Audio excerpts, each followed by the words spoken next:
ये जैसे मैं बैठा हूँ बड़े आराम से, ये ज़मीन और दूसरी ये धूप। पहले ऐसी अम्माएँ हमारे घर में बैठी रहती थी। देखो ये पोज़ देख के मुझे अपनी अम्मा याद आ गई, मेरी दादी। और वो एक सुपारी का डब्बा लग रही थी, उनकी एक दोस्त थी, वो भी आती थी, उनकी गर्दन ऐसी-ऐसी हिलती रहती थी। दोनों बैठ के बात करती थीं, तो हम लोगों ने उस समय उन पे उतना ध्यान नहीं दिया। आज ध्यान जाता है कि कितने सुकून था यार, उन लोगों के पास कितना सुकून था।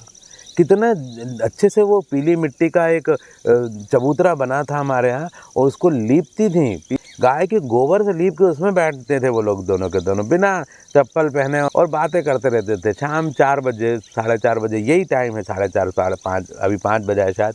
5 बजे उनका चाय का टाइम होता था। उनकी बहुएँ, वाह, वाह, वाह! क्या दिन थे यार। हमारे पता नहीं ऐसा बुढ़ापा होगा कि नहीं होगा, क्योंकि हम तो बड़े अनोखा जीवन हो गया हम लोगों का तो। तो वो चाय 4 बजे ला के रखती थीं और वो दोनों चाय पीती थीं। और वो जानकी अम्मा, मतलब मेरी दादी की फ्रेंड, और मेरी अम्मा जी, तो वो अम्मा को हम अम्मा जी नहीं बोलते थे, अम्मा ही बोलते थे। उनसे हमारा इतना प्रगाढ़ प्रेम था कि अम्मा ही बोलते थे। तो उसमें वो क्या करती थी, यही टाइम होता था। ऐसे ही करीब ज़मीन में वो बैठ के बातें करते रहती थीं। कितने सुकून भरे दिन थे यार उन लोगों के। जाने कहाँ गए वो दिन, जाने कहाँ गया वो सुकून। तो मैंने क्या करा, अपनी ज़िंदगी में उसी सुकून को लौटा के ले आया हूँ मैं। मैं अपने बचपन को लौटा के ले आया हूँ। मैं बहुत सारी ज़िंदगी ऐसी जीता हूँ, बिल्कुल उन्हीं की तरह। मैं चप्पल नहीं पहनता हूँ, मैं खूब धूप लेता हूँ, और ये दोनों चीज़ें मेरे में लबालब भरी है। मैं नेचुरोपैथिक एडवाइज़र हूँ, आपको बहुत से लोगों को मालूम होगा। मैं जूस का बिज़नेस करता हूँ, आपको मालूम होगा। तो ऑब्वियसली मैं 4 बजे ब्रह्म मुहूर्त में उठता हूँ। उठ के मैं नहाता हूँ सबसे पहले। नहा के हमारे जूस वाले लड़के आते हैं, उनका वेलकम करता हूँ। उन लोगों के लिए चाय बनाता हूँ। मैं जूस पीता हूँ, लेकिन मुझे मालूम है लड़के जूस नहीं पीते हमारे यहाँ के, उनको चाय पसंद है। कोई बात नहीं, जिसको जो पसंद वो पिए अपनी ज़िंदगी। तो मैं किसी को नहीं फ़ोर्स करता कि जूस ही पियो, अभी उनकी उम्र भी कम है। तो वो बड़े आराम से, मैं बढ़िया शानदार सी चाय बनाता हूँ उनके लिए, और उनको सबको चाय देता हूँ। मुझे अच्छा लगता है उनको चाय देना।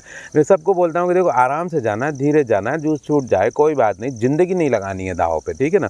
और उसके बाद वो जाते हैं, उसके बाद फिर मैं अपने, जैसे ही हमारा 6:30 7 बज जाता है, 7 बजे सारे जूस के डिलीवरी बॉय चले जाते हैं, और मैं उतरता हूँ फिर अपने घर से और गार्डन में घूमता हूँ। तो 2 चीज़ का आप ख्याल रखना, यदि ये 2 चीज़ आपकी ज़िंदगी में नहीं है, 101% आप किसी न किसी चीज़ की गोली खाते होंगे। बताइए, अच्छा आप गोली खाते हैं? आप कहेंगे हाँ, 1-2 तो खाता ही हूँ। तो आप प्रॉपर धूप लेते हैं? नहीं लेते। आपने यदि धूप नहीं ली है, विटामिन डी कम है, B12 कम आ रहा है, तो अब आपको 1 घंटा धूप लेनी पड़ेगी, 1 महीना, और फिर अगले महीने से पूरी ज़िंदगी भर 40 मिनट धूप रोज़ लेनी पड़ेगी। और उस धूप के टाइम में आपको ज़मीन से भी टच करने का मौका साथ ही मिलेगा।